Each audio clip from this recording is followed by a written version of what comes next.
Assalamualaikum warahmatullahi wabarakatuh. Kami dari kelompok 5.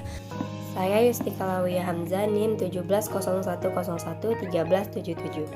Perkenalkan, nama saya Anissa Kairan, NIM 1701011339. Perkenalkan, nama saya Noviati Tabunan, NIM 1701111404. Baik, perkenalkan nama saya Yanti Sinaga, NIM 1701011397.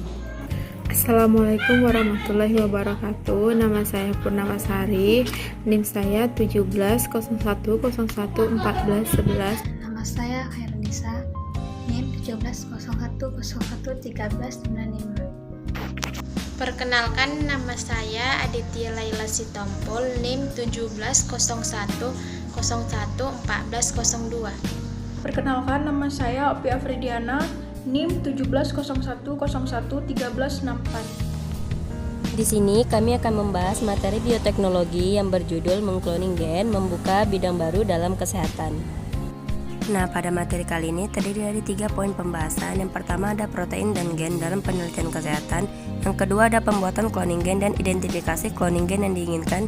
Yang ketiga ada rekayasa genetika untuk memproduksi protein.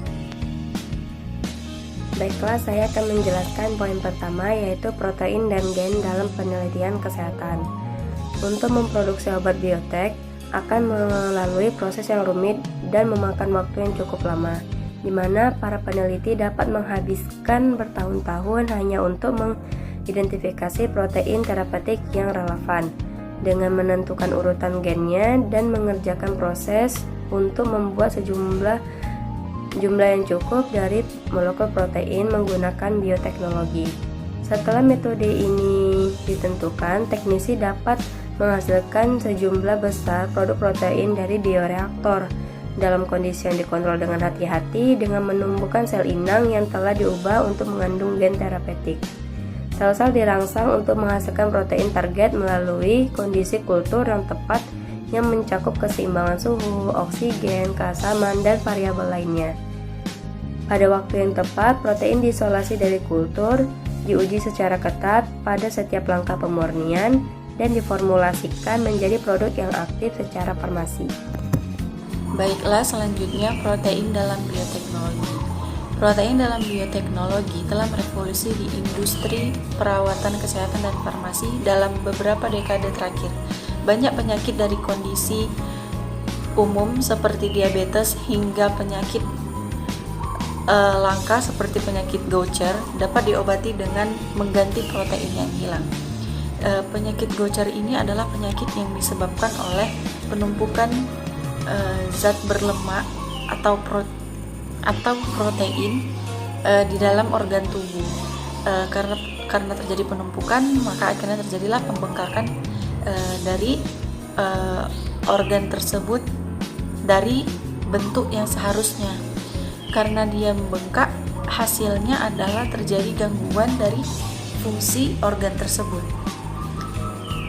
Dalam kasus diabetes, protein yang hilang adalah hormon insulin. Insulin dulu harus dipanen dari babi dan sapi. Ini kurang ideal karena tubuh manusia sering menolak protein asli ini. Para peneliti mengatasi masalah dengan beralih ke sumber yang tidak mungkin. Contohnya, melalui bakteri E. coli dengan memasukkan gen manusia ke dalam E. coli. Mereka menciptakan pabrik insulin mikroskopis. Badan Pengawas Obat dan Makanan Amerika Serikat atau FDA menyetujui insulin baru ini pada tahun 1982, menjadikannya obat DNA rekombinan pertama. Kemampuan untuk menghasilkan pasokan insulin manusia yang berlimpah telah meningkatkan kesehatan dan kehidupan jutaan orang. Baik, saya akan melanjutkan presentasi dari teman saya, yaitu beberapa produk farmasi berbasis protein atau sebagian besar produk merupakan protein rekombinan. Yang pertama ada erythropoietin yang dimanfaatkan sebagai penanganan anemia. Yang kemudian ada interleukin 1, 2, 3, dan 4 yang dimanfaatkan sebagai penanganan kanker, AIDS, radiasi atau induksi obat tekanan sumsum tulang. Kemudian ada antibodi monoklonal yang dimanfaatkan sebagai pengobatan kanker, rematot, artritis digunakan untuk tujuan diagnosis. Kemudian ada interferon alfa, beta, dan gamma yang dimanfaatkan sebagai pengobatan kanker, alergi, asma, artritis, dan penyakit infeksi. Kemudian ada cloning stimulating factor yang dimanfaatkan sebagai pengobatan kanker, penghitungan sel darah rendah, membantu kemoterapi dan terapi AIDS. Yang kemudian ada faktor pembekuan darah yang pengobatannya digunakan untuk hemofili dan penyakit yang berkaitan dengan gangguan pembekuan darah. Kemudian ada faktor pertumbuhan manusia yang dimanfaatkan sebagai pengobatan gangguan pertumbuhan. Terima kasih.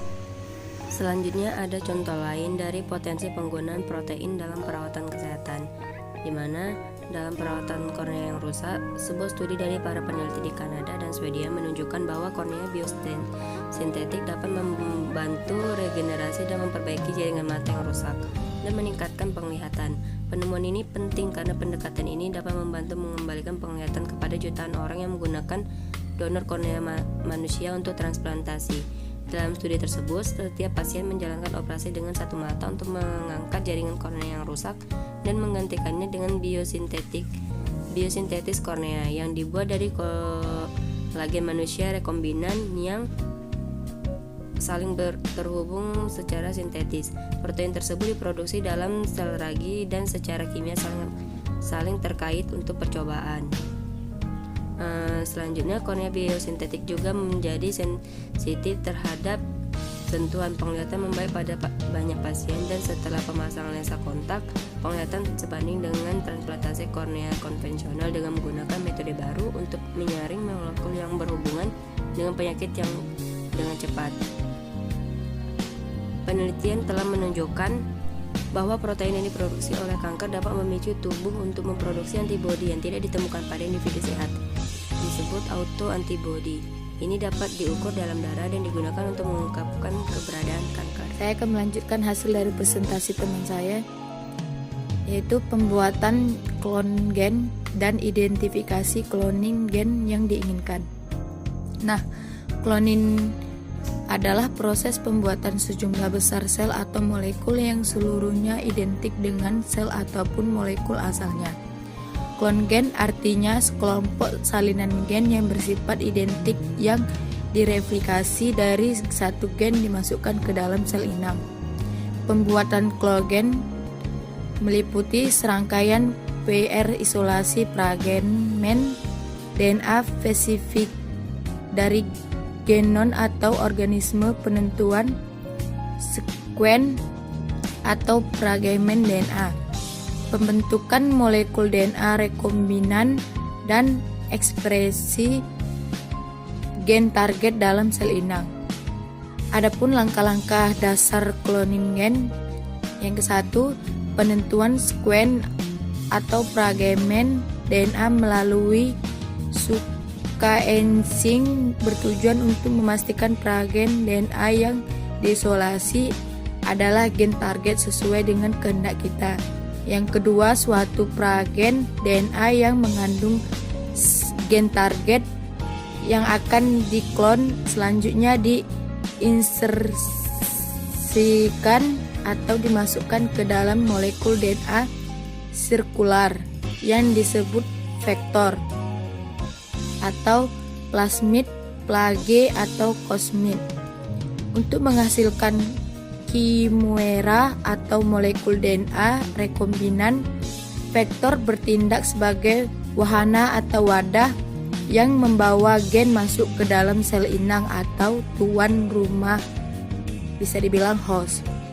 Yang ketiga, DNA rekombinan yang dihasilkan kemudian ditransformasi ke dalam sel inang, biasanya sel bakteri, misalnya strains E. coli, walaupun sel-sel jenis lainnya dapat digunakan untuk reproduksi lebih banyak. Nah, yang keempat, di dalam sel inang, vektor melakukan replikasi menghasilkan banyak turunan identik baik vektornya sendiri maupun gen yang dibawanya atau gen target. Baiklah, saya akan melanjutkannya. Yang kelima, Ketika sel inang membelah, salinan molekul DNA rekombinan atau yang mempunyai gen target diwariskan pada progeni dan terjadi replikasi vektor selanjutnya.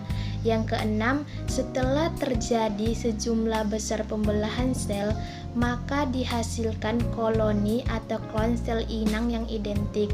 Yang ketujuh, setiap sel dalam klon mengandung satu salinan atau lebih molekul DNA rekombinan, sehingga dapat dikatakan bahwa gen yang dibawa oleh molekul DNA rekombinan telah diklon.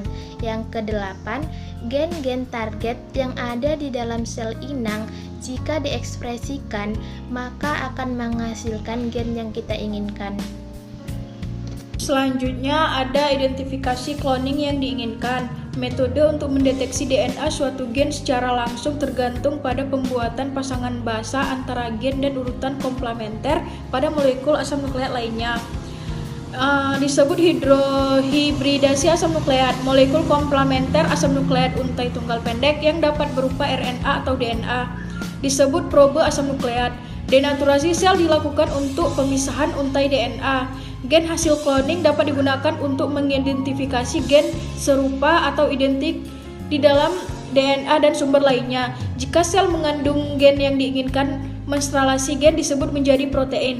Maka identifikasi gen yang diinginkan dapat dilakukan dengan cara menyaring semua cloning berdasarkan keberadaan protein tersebut. Selanjutnya itu ada rekayasa genetik untuk memproduksi protein. Rekayasa protein protokol mempertimbangkan beberapa strategi pendekatan untuk merekayasa protein. Yang pertama itu ada pendekatan desain de novo. Yang kedua itu ada pendekatan desain rasional. Termasuk diantaranya adalah teknik pendekatan mutagenesis.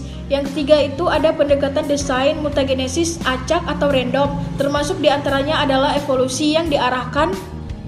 Yang keempat itu ada teknik penggabungan protein.